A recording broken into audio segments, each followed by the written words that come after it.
अल्हम्दुलिल्लाह नहमदुहु व नस्तईनुहु व नस्तगफिरुहु व नु'मिनु बिहि व नतवक्कलु अलैहि व नऊज़ु बिल्लाहि मिन शुरूरि अंफुसिना व मिन सय्यिआति अमालिना मन यहदिहिल्लाहु फला मुदिल्ल लहु व मन युद्लिल्हु फला हादिय लहु व नशहदु अल्ला इलाहा इल्लल्लाहु वहदहु ला शरीका लहु व नशहदु अन्ना सय्यदना व नबिय्यना व मौलाना मुहम्मदन अब्दुहु व रसूलुहु अरसलहुल्लाहु बिल हक्कि बशीरन व नज़ीरा व दाइयन इलल्लाहि बिइज़्निहि व सिराजम मुनीरा सल्लल्लाहु अलैहि व अला आलिहि व अस्हाबिहि अल्लज़ीना इम्तहनल्लाहु क़ुलूबहुम लित्तक़वा लहुम मग़फ़िरतुन व अज्रुन अज़ीम अम्मा बअदु फ़क़द क़ालल्लाहु तबारक व तआला फ़ी कलामिहिल मजीद व फ़ुरक़ानिहिल हमीद अऊज़ु बिल्लाहि मिनश शैतानिर रजीम बिस्मिल्लाहिर रहमानिर रहीम इक़्तरबतिस साअतु वंशक़्क़ल क़मर व इन यरौ आयतन यु'रिदू व यक़ूलू सिह्रुम मुस्तमिर व अन अलीय्यिन रज़ियल्लाहु तआला अन्हु क़ाल रसूलुल्लाहि सल्लल्लाहु अलैहि वसल्लम यूशिकु अन यअतिया अलन्नासि ज़मानुन ला यबक़ा मिनल इस्लाम इल्ला इस्मुहु व ला यबक़ा मिनल क़ुरआन इल्ला रस्मुहु मसाजिदुहुम आमिरतुन व हिय खराबुम मिनल हुदा उलमाउहुम शर्रुम मन तहत अदीमिस समाई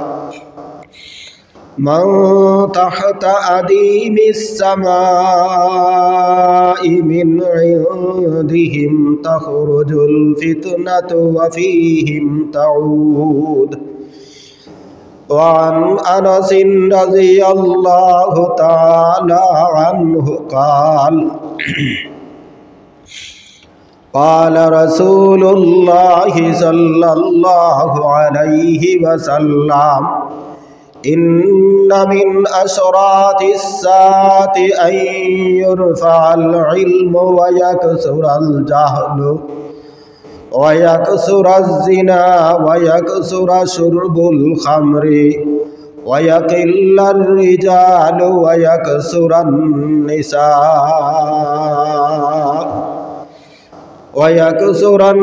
निसाउ हत्ता यकून लिखम्सीन इम्रअतनिल क़य्यिमुल वाहिद वअन अबी हुरैरत रज़ियल्लाहु तआला अन्हु क़ाल रसूलुल्लाहि सल्लल्लाहु अलैहि वसल्लम إذا اتخذ الفيء دولا والأمانة مغنما والزكاة مغرما وتعلم لغير الدين وأطاع الرجل امرأته وعق أمه وأدنى صديقه وأقصى أباه وظهرت الأصوات في المساجد وساد القبيلة فاسقهم وكان زعيم القوم أرذلهم وأكرم الرجل مخافة شره وظهرت الكينات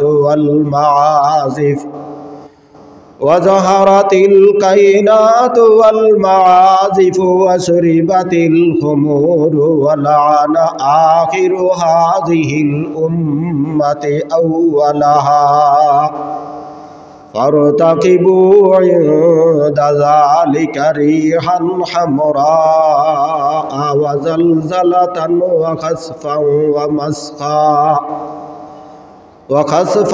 ومسخا وقذفا وآيات تتابع كنظام قطع سلكه فتتابع أو كما قال عليه الصلاة والسلام. بارك الله لنا ولكم في القرآن العظيم ونفعنا وإياكم بالآيات والذكر الحكيم. اللهم صل على محمد وعلى آل محمد كما صليت على إبراهيم وعلى آل إبراهيم إنك حميد مجيد. اللهم بارك على محمد وعلى آل محمد كما باركت على إبراهيم وعلى آل إبراهيم إنك حميد مجيد. भेज आए रब मेरे दुरूद और सलाम बरगुज़ीदा नबी पर आपने मुदाम हजारों दुरूद और हजारों सलाम बरूह नबी पर तरूज़े क़ियाम। अल्लाहुम्मा सल्ली व सल्लिम व बारिक अलैहि। मुअज़्ज़ज़ हाज़िरीन किराम, আমার প্রাণপ্রিয় নিন্দরদী নৌজওয়ান যুবক ভাইরা, মুসল্লিয়ানে আযাম, সর্বস্তরের সুধী জনতা, আল্লাহ তাবারাকা ওয়া তাআলার দরবারে অসংখ্য অগণিত শুকর রব্বুল আলামিন আপনার আমাকে দ্বীনি আলোচনা শোনার তৌফিক দান করেছেন। আমি বিগত সপ্তাহে আপনাদের সামনে আলোচনা করেছিলাম কিয়ামতের আলামত সম্পর্কে। কিয়ামতের আলামত তিন প্রকার। হযরতে জিবরাইল আলাইহিস সালাতু ওয়াস সালাম রাসূল করিম সাল্লাল্লাহু আলাইহি ওয়াসাল্লামকে জিজ্ঞাসা করলেন, মাতাস সাআতু, কিয়ামত কবে হবে? রাসূল করিম সাল্লাল্লাহু আলাইহি ওয়াসাল্লাম উত্তরে বললেন, মাল মাসউলু আনহা বিআলামা মিনাস সাইলে। প্রশ্নকারীর চাইতে যার কাছে জিজ্ঞাসা করেছেন তিনিও বেশি জানেন না। এর অর্থ হলো যে কিয়ামত কবে হবে এটার ইলম আল্লাহ পাক রব্বুল আলামিন নবীকে দান করেন নাই, যার কারণে হযরতে জিবরাইল আলাইহিস সালাতু ওয়াস সালাম আবারও প্রশ্ন করলেন যে কিয়ামত তো কবে হবে, তার বিবরণ আপনার কাছ থেকে জানতে পারলাম না, তাহলে কিয়ামতের কিছু আলামত নিদর্শন বলে দিন। কিয়ামতের আলামত বলে দিন। তখন রসুল করিম সাল্লাল্লাহু আলাইহি ওয়াসাল্লাম উত্তরে বলেছিলেন, আন তালিদাল আমাতু রাব্বাতাহা ওয়া আন তারাল হুফাতাল উরাতা রিআ আশ-শাই ইয়াতাতাওয়ালুনা ফিল বুনিয়ান। রসুল করিম সাল্লাল্লাহু আলাইহি ওয়াসাল্লাম উত্তরে বললেন, যখন দেখবে বান্দি তার মালিককে জন্মদান করেছে এবং ছাগলের রাখাল, যে রাখালের পায়ে কোনো জুতা ছিল না, যে রাখালের গায়ে কোনো কাপড় ছিল না, হুফাতাল উরাতা রিআ আশ-শাই, ছাগলের রাখাল খালি গায়ে খালি পায়ে যে রাখালি করত, সে যখন বড় বড় উঁচু উঁচু টাওয়ার নিয়ে গর্ব করবে, অর্থাৎ সমাজের সবচাইতে গরিব অসহায় নিরীহ মানুষ যখন বিরাট বিরাট ধন সম্পদের মালিক হবে আর বড় বড় অট্টালিকা বানিয়ে তার অট্টালিকাগুলো নিয়ে গর্ব আর অহংকার করবে, তখন তুমি কিয়ামতের অপেক্ষা করো। নবীজি এই হাদিসের মধ্যে দুটি আলামত উল্লেখ করলেন। একটি আলামত হলো আনতালিদাল আমাতু রাব্বাতাহা, বান্দি তার মালিককে জন্ম দিবে। অর্থাৎ মানুষের নীতি নৈতিকতা এমন সম্পূর্ণ ধ্বংস হয়ে যাবে যে একজন বাদী বিক্রি হতে হতে হতে হতে শেষ পর্যন্ত তার ছেলে ওই বাদীর মালিক হবে। অথবা এই হাদিসের আরও একটি মর্ম হলো যে একেবারে সমাজের নিচু পর্যায়ে যে মানুষের বাড়ি বাড়ি কাজ করত, তার ছেলে যখন সমাজের লিডার হবে, সমাজের নেতা হবে, তখন তুমি কিয়ামতের অপেক্ষা করো। দুটি আলামত বললেন। একটি আলামত হলো যে একেবারে ছোট লোক যারা গরিব ইতর অসহায়, সেই সমস্ত মানুষ জাতির নেতৃত্ব দিবে। আর যখন অসহায় গরিব মানুষ আবার বিরাট বিরাট ধন সম্পদের মালিক হয়ে ধন আর সম্পদের গর্ব আর অহংকার করবে, কে কত বড় বালাখানা তৈরি করলো তার ফখর করবে, তখন তুমি কিয়ামতের অপেক্ষা করো।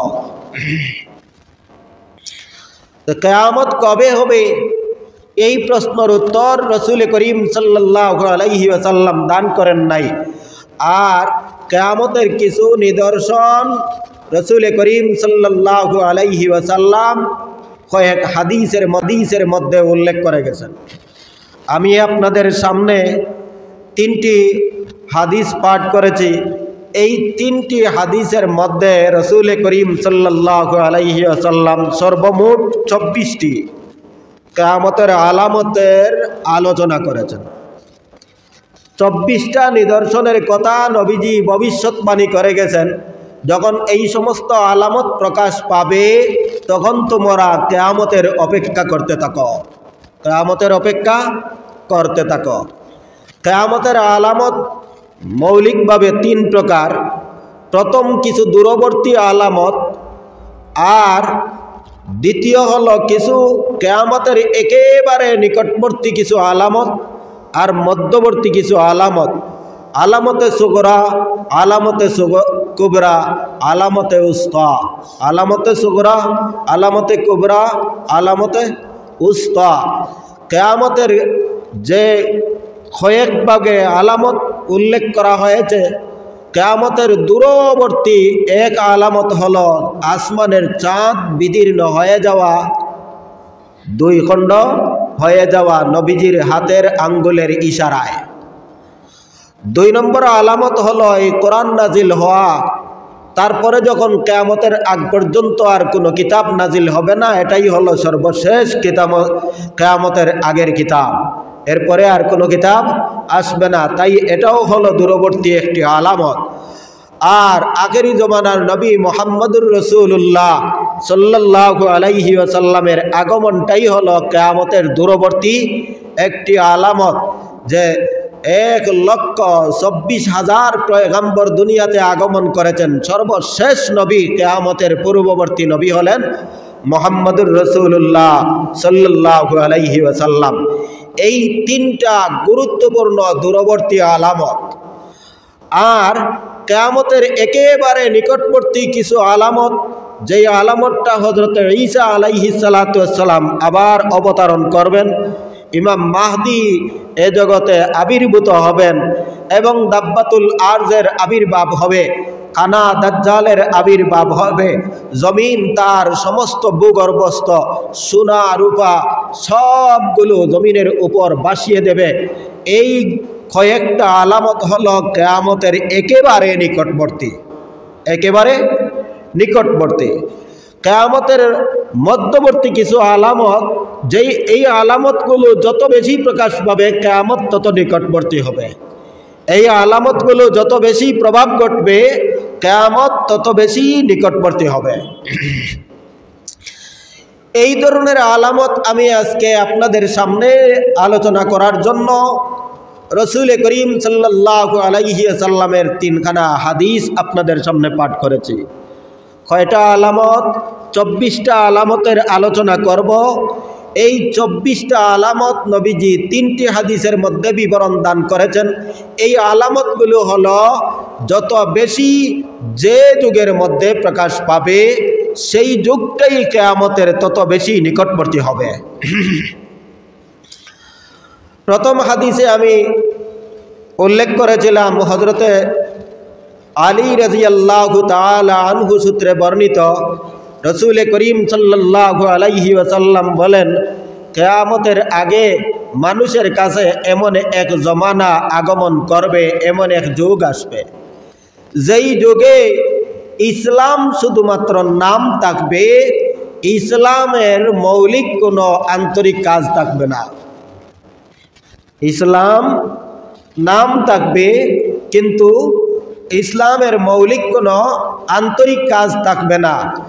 2 নম্বর আলামত হলো কোরআন থাকবে, অর্থাৎ কোরআনের তেলাওয়াত থাকবে, সুললিত কণ্ঠে তেলাওয়াত থাকবে, কোরআনের ফিকির, কোরআনের উপর আমল করা থাকবে না। এটা হলো 2 নম্বরের আলামত।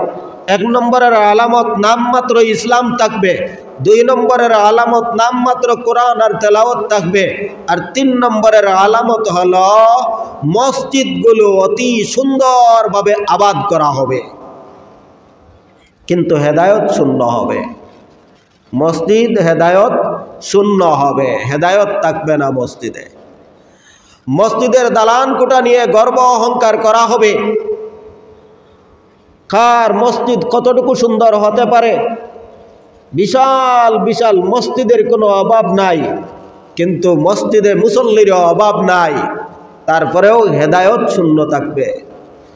4 নম্বরের আলামত নবীজি বলেন যে সেই যুগের উলামায়ে কেরাম আসমানের নিচে সমস্ত মানবের চাইতে সবচাইতে নিকৃষ্ট জাতি হবে উলামায়ে কেরাম। সেই যুগের আলেমরা সবচাইতে নিকৃষ্ট আলেম হবে। তাদের কাছ থেকেই দ্বীনের ফিতনা প্রচার হবে, আবার তাদের দিকেই প্রত্যাবর্তন করবে। দ্বীনের ফিতনা তাদের কাছ থেকে প্রকাশ লাভ করবে, আবার তারা সেই ফিতনাকে এমনভাবে মানুষদেরকে ধামাচাপা দিতে থাকবে যে সাধারণ মানুষ বিভ্রান্ত হওয়া ছাড়া আর কোনো পথ নাই। সেই সময়কার উলামায়ে কেরাম অর্থাৎ কিয়ামতের পূর্ববর্তী উলামায়ে কেরাম এমন হবে। এই হাদিসের মধ্যে 4টি আলামত পেলাম। কয়টা আলামত?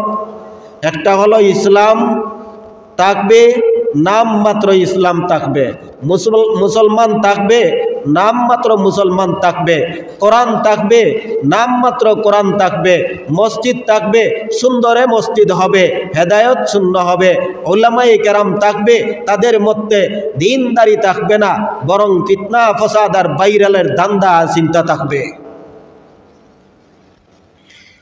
এই 4টি আলামত হযরতে আলী রাদিয়াল্লাহু তাআলা আনহু সূত্রে বর্ণিত হাদিসে নবীজি বলেছেন।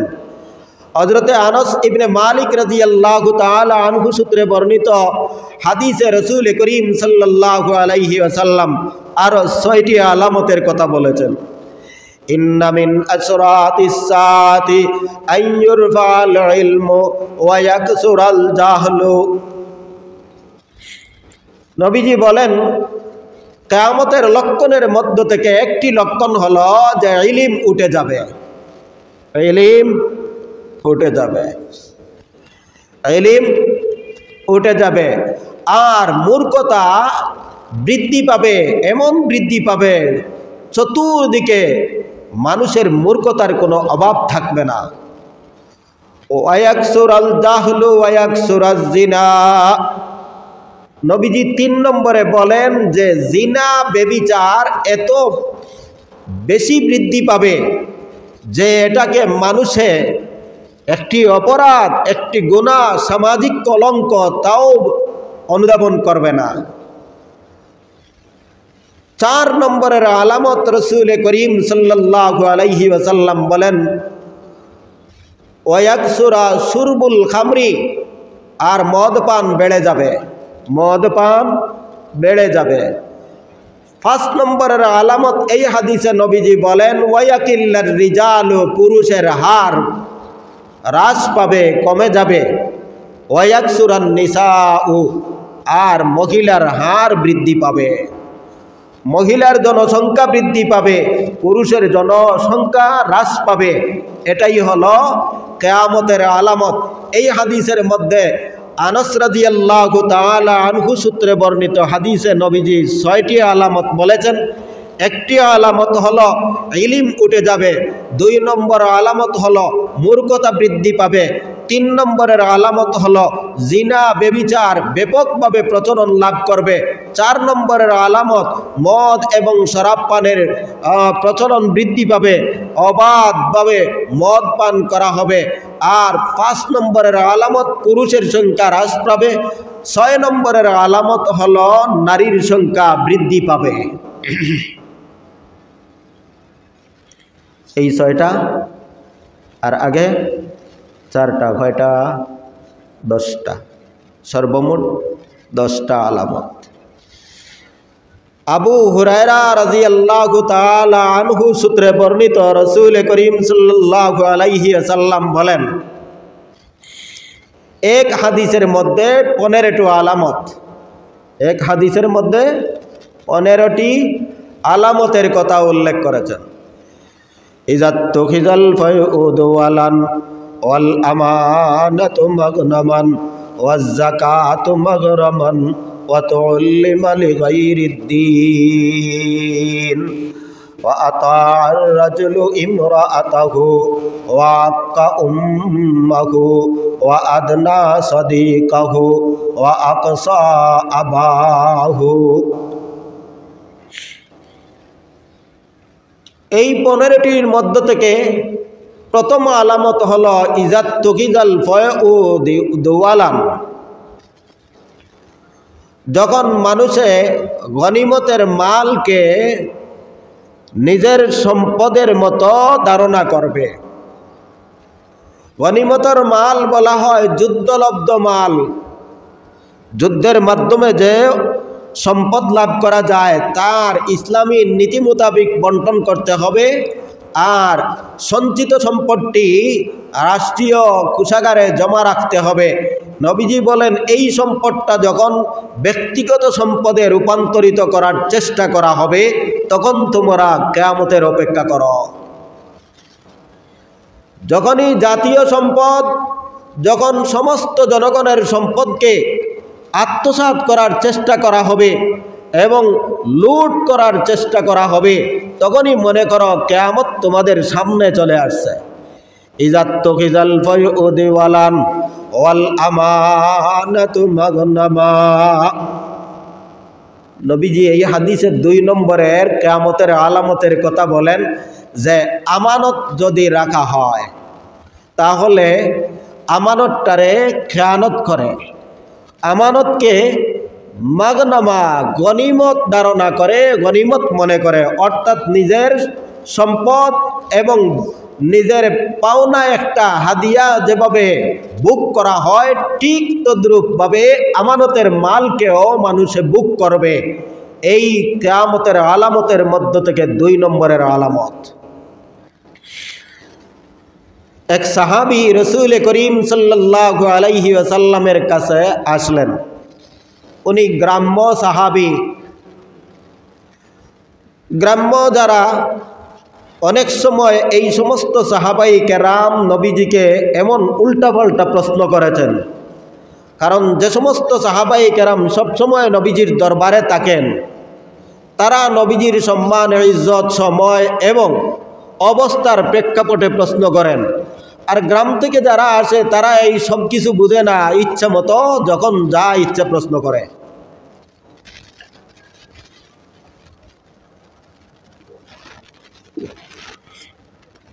নবীজি সাহাবায়ে কেরামদের সাথে তালিমি আলোচনায়, শিক্ষা দীক্ষার আলোচনায় ওই সাহাবী মধ্যখানে প্রশ্ন করলেন, মাতাসাআতু, নবীজি কিয়ামত কবে হবে? নবীজি উত্তর দেন নাই। তখন উপস্থিত সাহাবায়ে কেরাম মনে মনে ধারণা করেছেন যে নবীজি মনে হয় এই ব্যক্তির প্রশ্ন শুনেন নাই, যার কারণে উত্তর দেন নাই। আর একদল সাহাবী ধারণা করেছেন যে ওই ব্যক্তি এমনভাবে প্রশ্ন সামাজিক এবং একটা মজলিসের মধ্যে বসা, মজলিসের আদাব, রসুলের আদাব বুঝে নাই, যার কারণে এমন হঠাৎ করে প্রশ্ন করেছে। নবীজির এই কারণে তার প্রশ্নের উত্তর দান করেন নাই। বোঝা গেল অনেক সময় দেরি হয়েছে। অনেকক্ষণ পরে আলোচনা সমাপ্ত করার পরে রসুল করিম সাল্লাল্লাহু আলাইহি ওয়াসাল্লাম বললেন, আইনা সাইলু, কোথায় প্রশ্নকারী? উনি বললেন, আমি উপস্থিত। নিজে কথা বলে বললেন, ইয়া রাসূলুল্লাহ, আমি আপনার সামনে হাজির আছি। তখন রসুল করিম সাল্লাল্লাহু আলাইহি ওয়াসাল্লাম বললেন, অনেক আগে প্রশ্ন করা হয়েছে। অনেক পরে নবীজি উত্তর দান করেন, ইজা যুইয়াতিল আমানাতু, যখন আমানত নষ্ট করা হবে তখন কিয়ামত হবে। আগে প্রশ্ন করা হয়েছিল কিয়ামত কোন সময় হবে? নবীজি উত্তরে বললেন, যখন আমানত নষ্ট করা হবে, বিনষ্ট করা হবে, তখন কিয়ামত হবে। সাহাবী আবারও প্রশ্ন করলেন, ওয়া কাইফা যাতুহা ইয়া রাসূলুল্লাহ, ওগো আল্লাহর নবী, কিভাবে আমানত নষ্ট করা হয়? তখন রসুল করিম সাল্লাল্লাহু আলাইহি ওয়াসাল্লাম উত্তরে বলেছিলেন, ইজা উসিদাল আমরু ইলা গায়রি আহলিহি ফান্তাজিরিস সাআ, ইজা উসিদাল আমরু ইলা গায়রি আহলিহি ফান্তাজিরিস সাআ, যখন কোনো দায়িত্ব তার অনুপযুক্ত ব্যক্তির হাতে সরপদ করা হয় তখন কিয়ামতের অপেক্ষা করো। বুঝা গেল দায়িত্ব বিরাট একটা আমানত, আর ওই দায়িত্ব উপযুক্ত ব্যক্তিকে যদি নির্বাচিত করা হয় না, উপযুক্ত ব্যক্তির হাতে যদি দায়িত্ব অর্পণ করা হয় না, আল্লাহর নবী বলেন, তাহলে তোমরা তোমাদের নিজ হাতে কিয়ামতের আযাব আর গজব নিজেই ডেকে আনছ, আর তোমরা নিজেই নিজের জাতিকে ধ্বংস করার জন্য তোমরা নিজেই দায়ী। এই জন্য রসুল করিম সাল্লাল্লাহু আলাইহি ওয়াসাল্লাম বলেন, ইজা যুইয়াতিল আমানাতু ফাকালা কাইফা যাতুহা, কালা ইজা উসিদাল আমরু ইলা গায়রি আহলিহি ফান্তাজিরিস সাআ, জাতির কোনো দায়িত্ব যখন অনাহাল, অনুপযুক্ত, অযোগ্য ব্যক্তির হাতে সরপদ করা হবে তখনই কিয়ামতের অপেক্ষা করতে থাকো। তখন কিয়ামতের অপেক্ষা করো। আমানত বলতে আমি সংক্ষিপ্তভাবে দুটি কথা বলে, আমানত টাকারও আমানত, এটাও গুরুত্বপূর্ণ একটা আমানত। মানুষে কোনো ব্যক্তির কাছে তার মাল, সামান, টাকা পয়সা আমানত স্বরূপ রাখে, এইটার মধ্যে তসররুফ করা জায়েজ নয়, ব্যবহার করা জায়েজ নয়, লেনদেন করা জায়েজ নয়। একজন মানুষ যদি একটা 500 টাকার নোট রাখে আপনার কাছে আমানত স্বরূপ, আর এইটা যেই নম্বরে আছে সেই নম্বরে যেই নোট আছে সেই নোট আপনার কাছে থাকতে হবে, এই নোট পরিবর্তন করার অধিকার শরীয়তে আপনাকে দান করে নাই।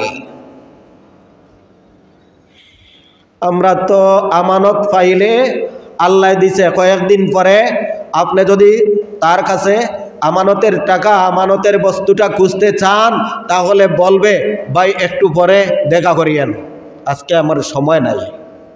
এর অর্থ কি? মারিয়া খাইছে, খাইয়া শেষ করে ফেলছে, এখন সময় নাই। এমন একটা অবস্থা বর্তমান সমাজে কোনো মানুষের কাছে বিশ্বাস করে না যে বিশ্বাস করিয়া একজন মানুষের হাতে কিছু টাকা পয়সা নিরাপত্তার জন্য আমানত স্বরূপ রাখবে। বর্তমান যুগে এই জায়গাটুকু নাই। তার মূল কারণ হলো কিয়ামত অতি সন্নিকটে চলে আসছে। মানুষ এমনও হয়েছে হাজারের মধ্যে 10 জন মিলানি কঠিন হবে যে যারা পরিপূর্ণভাবে আমানতের হেফাজত করে, আমানতের খেয়ানত করে না, এমন মানুষ হাজারে 10 জন মিলানি কঠিন হবে। একটু আগে বলছিলাম যে ইসলাম নাম থাকবে কিন্তু মুসলমানি থাকবে না, ইমানদারি থাকবে না, ইসলামী নীতি তার মধ্যে থাকবে না। এই যুগ আমাদের সামনে চলে আসছে। 2 নম্বরে এই হাদিস থেকে আমরা আরেকটুকু জানতে পারলাম, আল মুস্তাশারু মু'তামানুন। ও দুনিয়ার মুসলমান, একটা কথা লক্ষ্য রাখবেন, কোনো ব্যক্তি যদি গোপনে আপনার কাছে কোনো একটা কথা রাখে, এটাও আমানত। গোপন কথাটাও আমানত। এটা এই কথাটা কারো কাছে ব্যক্ত করা জায়েজ নয়, সম্পূর্ণ হারাম। 3 নম্বরে কথার আমানতের মধ্য থেকে আরো একটি আমানত হলো 5 জন বসিয়া কোনো একটা সিদ্ধান্ত নিছেন। আমি সহজ উদাহরণ দেই। আপনি কোনো একটা সোসাইটি, কোনো একটা কমিটি, আপনারা কোনো একটা সিদ্ধান্ত নিয়েছেন 5 জন বসে, 7 জন বসিয়া ওই ফোরামের ভিতরে একটা সিদ্ধান্ত নিয়েছেন। এই সিদ্ধান্ত সারা কমিটির মতামত ছাড়া, সারা কমিটির সম্পূর্ণ অনুমতি ছাড়া একটা কথাও অন্য এই ফোরাম ব্যতীত অন্য কোনো জায়গার মধ্যে আলোচনা করা জায়েজ নয়। আল মুস্তাশারু মু'তামানুন। নবীজি বলেন যার কাছে পরামর্শ চাওয়া হয়, পরামর্শ চাওয়া যে ব্যক্তির কাছে চাওয়া হয় সেই ব্যক্তিও আমানতদার। আমানতদারির সাথে ওই ব্যক্তিকে পরামর্শ দিতে হবে। আল মাজালিসু বিল আমানা। আল্লাহর নবী বলেন প্রত্যেকটা মজলিস, প্রত্যেকটা বৈঠক, মুমিনের প্রত্যেকটা বৈঠক হলো একটা আমানত। এই বৈঠকের সিদ্ধান্ত বৈঠকের অনুমতি ছাড়া, বৈঠকের সদস্যগুলির অনুমতি ছাড়া কারো কাছে প্রকাশ করা জায়েজ নয়। একটা পাইলাম টাকা পয়সার আমানত, আরো একটা পাইলাম কথার আমানত। এই নীতি আমাদের মধ্যে না থাকার কারণে বর্তমান সমাজে একজনে আরেকজনের সাথে এত ঝগড়া বিবাদ ফসাদ, সম্পূর্ণ ওই মজলিসগুলোর আমানত রক্ষা করা হয় না। ব্যক্তি তার পরামর্শ চেয়েছে, এই আমানত রক্ষা করা হয় না। ব্যক্তি তার সম্পদ অন্যের কাছে রেখেছে, সেই আমানতটা ফিরিয়ে দেওয়া হয় না। এই 3 প্রকারের আমানতে নষ্ট করার কারণে সমাজে এত ফিতনার ফসাদ। 4 নম্বরের আমানত, দায়িত্ব একটা আমানত। 4 নম্বরের আমানত, দায়িত্ব একটা আমানত। নবীজি বলেন ইজা উসিদাল আমরু ইলা গায়রি আহলিহি। জাতির কোনো কাজ, জাতির কোনো দায়িত্ব, জাতির কোনো পদ পদবি যখন অনুপযুক্ত ব্যক্তির হাতেও প্রত্যর্পণ করা হয় তখন ফান্তাজিরিস সাআ। আল্লাহর নবী বলেন তোমরা সেই সময় থেকে কিয়ামতের অপেক্ষা করো। তখন থেকে কিয়ামতের অপেক্ষা করতে থাকো, কারণ তোমাদের উপর তোমাদের হাতের কর্মের যে আযাব আর গজব চলতে থাকবে, এই আযাব আর গজব। তুমি একজনকে দায়িত্বশীল বানিয়েছ, তুমি একজনকে প্রধানমন্ত্রী বানিয়েছ, তুমি একজনকে চেয়ারম্যান বানিয়েছ, তোমার একটি ভোটের কারণে, তোমার একটি সমর্থনের কারণে একজন চেয়ারম্যান হয়েছে। এই ইউনিয়নের মধ্যে অন্তত 50,000 লোক আছে, নারী পুরুষ সবাই মিলাইয়া। যদিও ভোটার 20,000 হয়, কিন্তু জনগণ আছে 50,000। এই 50,000 মানুষে এই জালিমের কারণে যে কষ্ট করবে তার অংশ তুমি পাইতে থাকবে হাসরের দিন। ইজা উসিদাল আমরু ইলা গায়রি আহলিহি ফান্তাজিরিস সাআ। আল্লাহর নবী বলেন যে প্রত্যেক দায়িত্ব এবং বুট ও সমর্থন এটাও একটা বিরাট আমানত। ওই আমানতকে সঠিক জায়গায় যথার্থ জায়গায় প্রত্যর্পণ করো। অপজায়গায় অযোগ্য জায়গার মধ্যে যদি দিয়ে থাকো তাহলে তুমি নিজ হাতেই কিয়ামতকে তোমার উপর ডেকে আনলে। ওই ব্যক্তি দুনিয়ার মানুষের উপর যে জুলুম করবে, জুলুমের বাগ, জুলুমের গুনার বাগ তুমি হাসরের দিন বুক করতে হবে। নাউযুবিল্লাহ, জোরে বলেন নাউযুবিল্লাহি মিন যালিক। আল্লাহ আমাদেরকে এই ধরনের আমানতের খেয়ানত থেকে রক্ষা করেন, সবাই বলেন আমিন। ইযাত তুকিজাল ফায়ুদি ওয়ালান ওয়াল আমানাতু মাগনামান ওয়াজ যাকাতু মাগরামা। নবীজি বলেন 3 নম্বরে যাকাতকে যখন মানুষ ট্যাক্স ধারণা করবে, কি ধারণা করবে? এটা জরিমানা মনে করবে। ওয়াজ যাকাতু মাগরামান, আল্লাহর নবী বলেন যেই সময় মানুষ যাকাত দিবে কিন্তু সেই যাকাতকে জরিমানা হিসাবে মনে করবে। ওয়াজ যাকাতু মাগরামান ওয়া তুল্লিমা লিগাইরিদ দ্বীন, আর দিন শিখবে অর্থাৎ ইলম শিখবে দিন ব্যতীত অন্য উদ্দেশ্যে। কিয়ামতের অপেক্ষা করো। ওয়া তুল্লিমা লিগাইরিদ দ্বীন, ইলম শিখবে, কোরআন শিখবে, হাদিস শিখবে, কিন্তু দিনের জন্য নয়, দুনিয়ার জন্য, ভাইরাল হওয়ার দান্দায়, দুনিয়ার মানুষকে আকৃষ্ট করার দান্দায়, রাষ্ট্রকে আকৃষ্ট করার দান্দায়, বাহবা অর্জন করার দান্দায় যখন দিন শিখবে, আল্লাহর নবী বলেন কিয়ামতের অপেক্ষা করো, কিয়ামতের অপেক্ষা করো। وَتُعْلِمَ لِغَيْرِ الدِّينِ وَأَطَاعَ الرَّجُلُ امْرَأَتَهُ وَحَقَّ أُمَّهُ وَأَدْنَى صَدِيقَهُ وَأَقْصَى أَبَاهُ। নবীজি বলেন যে কিয়ামতের আরো একটি আলামত হলো যে প্রত্যেক ব্যক্তি তার স্ত্রীর অনুসরণ করবে এবং তার মার সাথে নাফরমানি করবে। স্ত্রীর অনুসরণ করবে, স্ত্রীর কথা মতো চলবে আর মার নাফরমানি করবে। এটাই হলো কিয়ামতের আরো একটি আলামত। হাদিসে আছে যদি স্ত্রী দিনদার হয়, স্ত্রী যদি ইমানদার হয়, স্ত্রী যদি আল্লাহওয়ালা হয়, তাহলে এই স্ত্রী আপনাকে আখিরাতের জগতে আপনার একজন বলিয়ার পার্টনার হবে, আপনার একজন বলিষ্ঠ সঙ্গী হবে। যেমন হযরতে খাদিজাতুল কুবরা রাদিয়াল্লাহু তাআলা আনহা। আল্লাহর নবী যখন অসহায়, হযরতে খাদিজা রাদিয়াল্লাহু তাআলা আনহা নবীজিকে বললেন কাল্লা ওয়াল্লাহি লা ইউখজিকা, ও নবীজি আপনি পরিশান হবেন না, আপনি চিন্তিত হবেন না। জিব্রাইল সাক্ষাৎ করেছেন, নবীজি এখন পর্যন্ত বুঝতে পারেন নাই আসমানি ফেরেশতার এই তজল্লিতে নবী করিম সাল্লাল্লাহু আলাইহি ওয়াসাল্লামের গায়ে সম্পূর্ণ এমনভাবে জ্বর উঠেছে।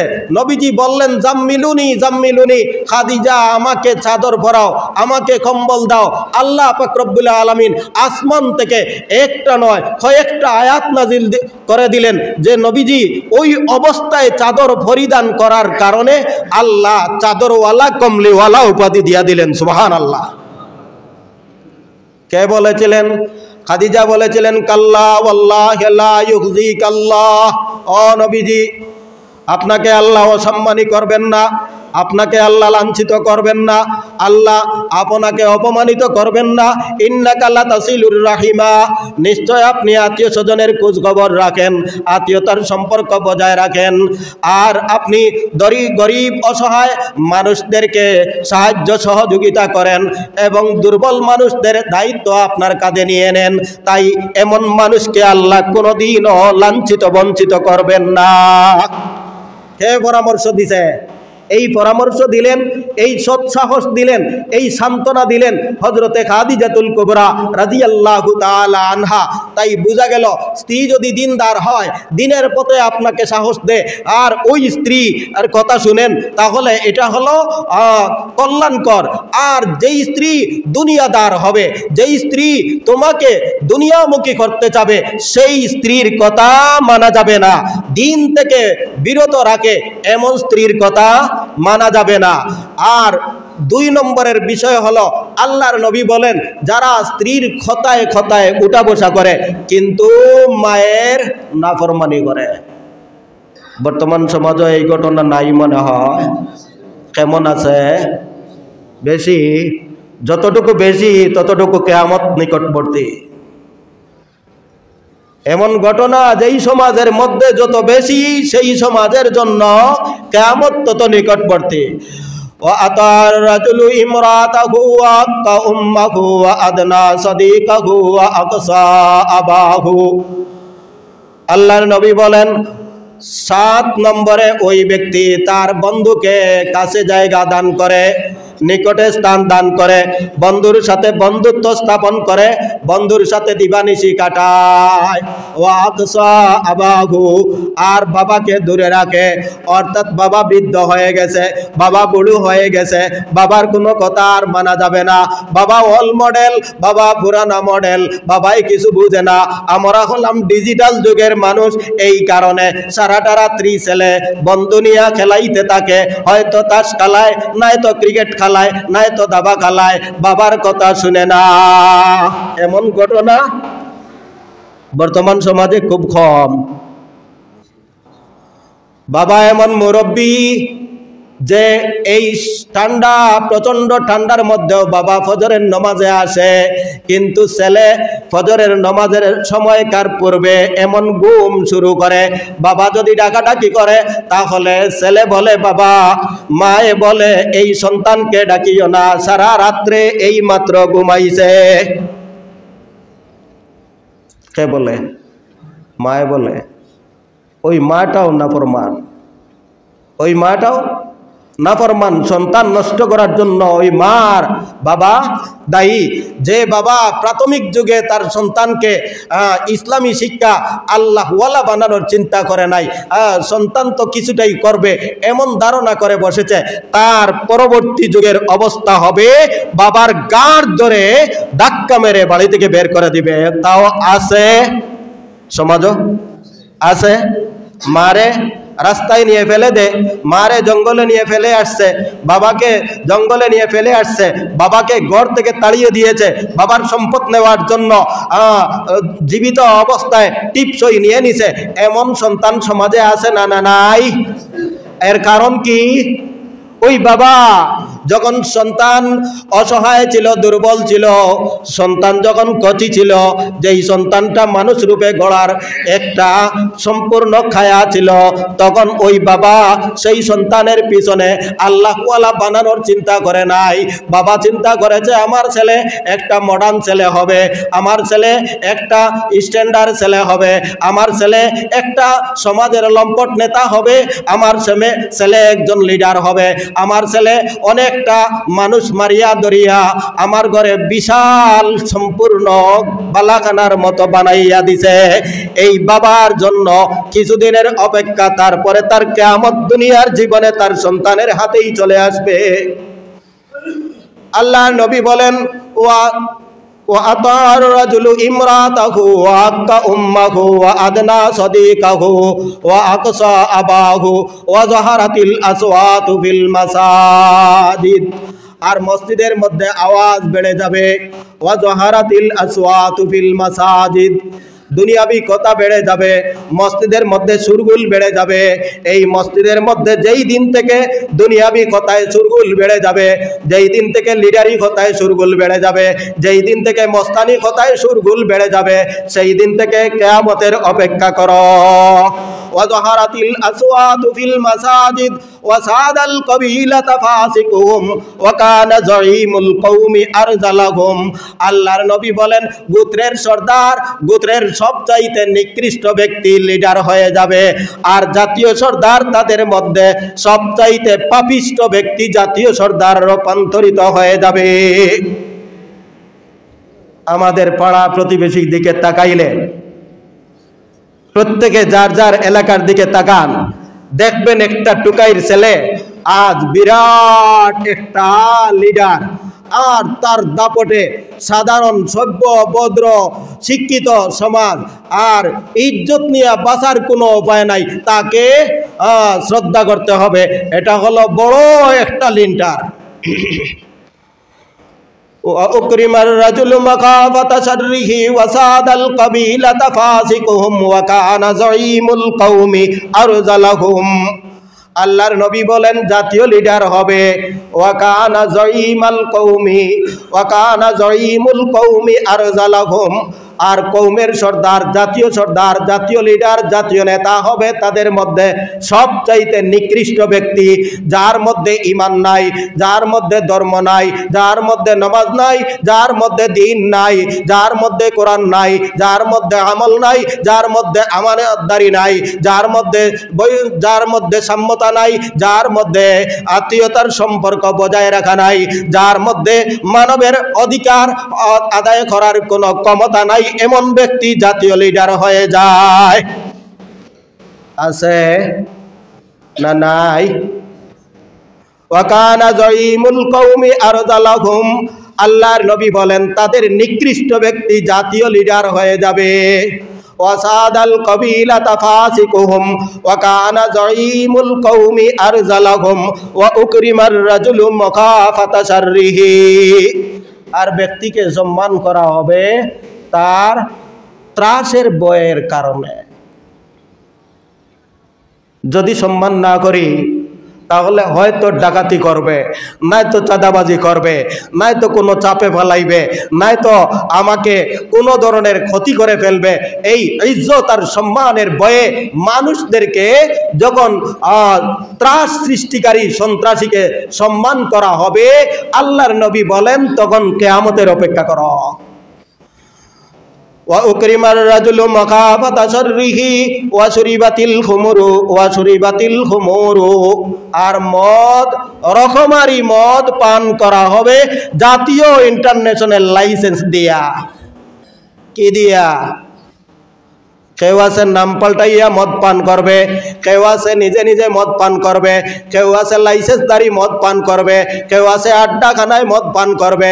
আল্লাহর নবী বলেন যখন মদ পান সমাজের মধ্যে বেড়ে যাবে তখন কিয়ামতের অপেক্ষা করো। ওয়ালানা আখিরু হাযিহিল উম্মতি আউওয়ালাহা, আর এই উম্মতের সর্বশেষ জাতি পূর্ববর্তী উম্মতদেরকে অভিসম্পাত করবে, গালিগালাজ করবে। অর্থাৎ পরবর্তী উম্মতেরা সাহাবায়ে কেরামকে গালিগালাজ করবে, পরবর্তী উম্মতেরা সাহাবায়ে কেরামকে দোষারোপ করবে, পরবর্তী উম্মতেরা সাহাবায়ে কেরামকে নিন্দা করবে, পরবর্তী উম্মতেরা সাহাবায়ে কেরামের সমালোচনা করবে। আল্লাহ পাক রব্বুল আলামিন বলেন ওয়াসাবিকুনাল আউয়ালুনা মিনাল মুহাজিরিন ওয়াল আনসার ওয়াল্লাযীনা ইত্তাবাউহুম বিইহসান রাদিয়াল্লাহু আনহুম ওয়া রাদু আনহু। আল্লাহ বলেন আমার নবীর সাহাবী যারা মুহাজির এবং আনসারদের মধ্য থেকে যারা ঈমানে অগ্রবর্তী, ওয়াল্লাযীনা ইত্তাবাউহুম বিইহসান, আর নেক আমলের মধ্যে আদর্শ এবং চরিত্রতার ক্ষেত্রে ওই সমস্ত সাহাবায়ে কেরামের অনুসরণ যারা করবে কিয়ামত পর্যন্ত তাদের সবার উপর আল্লাহ পাক রব্বুল আলামিন বলেন রাদিয়াল্লাহু আনহুম, আমি আল্লাহ তাদের উপর রাজি, আমি আল্লাহ তাদের উপর সন্তুষ্ট, আমি আল্লাহ তাদেরকে সন্তুষ্ট হইয়া জান্নাতের সুসংবাদ দিয়ে দিলাম। তাদেরকে সাহাবায়ে কেরামকে আল্লাহ বলেন আমার নবীর সব চাইতে যাদের জীবন বাজি রেখে আমার নবীকে সাহায্য করেছে, যারা তাদের জীবনকে বাজি রেখে আমার নবীর দ্বীনকে প্রতিষ্ঠা করেছে, যারা নিজের জীবনকে বিলিয়ে দিয়ে রক্ত সম্পূর্ণ সামনে রক্তের নদী দেখিয়া ওই রক্তের নদীর সম্মুখে তরবারির সম্মুখে গিয়ে আমার নবীর প্রাণ রক্ষা করেছে, ওই সমস্ত সাহাবায়ে কেরামকে যারা গালিগালাজ করবে, করবে। আল্লাহর নবী বলেন, ইযা রাআইতুমুল্লাযীনা ইয়াসুব্বুনা আসহাবী, যখন তোমরা দেখবে কোন ব্যক্তি আমার সাহাবায়ে কেরামকে গালি দিবে, ফাকুলু লানাতুল্লাহি আলা শাররিকুম, ও আমার উম্মতেরা, যদি আমার উম্মতের দাবিদার হয়ে থাকো, তাহলে যেই ব্যক্তি আমার সাহাবীকে গালি দিবে তাদের উপর তুমি বলো তোমার সেই শরারতির কারণে আল্লাহর লানত আর আল্লাহর গজব তোমার উপর পড়ুক। কে বলেছেন? আল্লাহর নবী বলেন তার উপর আল্লাহর লানত, লানাতুল্লাহি আলা শাররিকুম রাদিয়াল্লাহু আনহুম ওয়া রাদু আনহু আ'আদ্দা লাহুম জান্নাতিন তাজরি তাহতাহাল আনহারু খালিদিনা ফিহা আবাদা যালিকাল ফাওজুল আযীম। আল্লাহ বলেন আমি আমার সাহাবায়ে কেরামের উপর সন্তুষ্ট, মুহাজিরিন সাহাবায়ে কেরামের উপর সন্তুষ্ট, আনসার সাহাবায়ে কেরামের উপর অসন্তুষ্ট, তাদের অনুসরণকারী সাহাবায়ে কেরামের উপর অসন্তুষ্ট। কিয়ামত পর্যন্ত সাহাবায়ে কেরামের আদর্শ এবং চরিত্রের অনুসারী যারা কিয়ামত পর্যন্ত আগমন করবে তাদের উপর আমি সন্তুষ্ট। সুবহানাল্লাহ। শুধু সন্তুষ্ট হইয়া আমি বসে থাকি নাই, আল্লাহ বলেন আ'আদ্দা লাহুম জান্নাত, তাদের জন্য জান্নাত তৈরি করে রেখেছি, তাজরি তাহতাল আনহার, যে জান্নাতের তলদেশ দিয়ে নহর সমূহ প্রসবন সমূহ প্রবাহিত, তাজরি তাহতাল আনহারু খালিদিনা ফিহা আবাদা, তারা সেই জান্নাতে অনন্তকাল চিরকাল সেই জান্নাতের মধ্যে থাকবে। রব্বুল আলামিন আরো বলেন, ও আমার উম্মত, ও আমার নবীর শেষ জমানার উম্মতেরা, তোমরা স্মরণ রাখো আমার নবীর সাহাবীদেরকে গালিগালাজ করো না। আমার নবীর সাহাবী, তোমরা যদি সঠিক বাবার সন্তান হয়ে থাকো, তোমরা যদি মা এবং বাবার কোলে তোমাদের জন্ম হয়ে থাকে, তাহলে তোমাদের প্রত্যেকের দায়িত্ব হলো মা বাবার জন্য দোয়া করা। মা বাবার জন্য আউওয়ালাদিন সালিহিন ইয়াদউ লাহু, ওই সন্তান নেক সন্তান, ওই সন্তান সদকায়ে জারিয়া সন্তান, যেই সন্তান মা বাবা দুনিয়ার থাকা অবস্থায় এবং দুনিয়া থেকে চলে যাওয়ার পরেও মা বাবার জন্য দোয়া করে, ওই সন্তানটাই হলো নেক সন্তান। আর আল্লাহ পাক রব্বুল আলামিন বলেন, ওই উম্মতের পরবর্তী উম্মতেরা যখন পূর্ববর্তী উম্মত অর্থাৎ সাহাবায়ে কেরামের জন্য দোয়া করবে, ও আল্লাযীনা ইয়াকুলুনা ربنا يقولون ربنا اغفر لنا ولإخواننا الذين سبقونا بالإيمان, ওরা সঠিক সাহাবায়ে কেরামের উত্তরসূরি যারা নিজে আল্লাহর কাছে ক্ষমা প্রার্থনা করে, সাথে সাথে বলে সাবাকুনা বিল ঈমান, যারা ঈমানে আমাদের চাইতে অগ্রবর্তী, যারা ঈমানে সর্বপ্রথম ঈমান গ্রহণকারী আল্লাহর নবীর সাহাবী।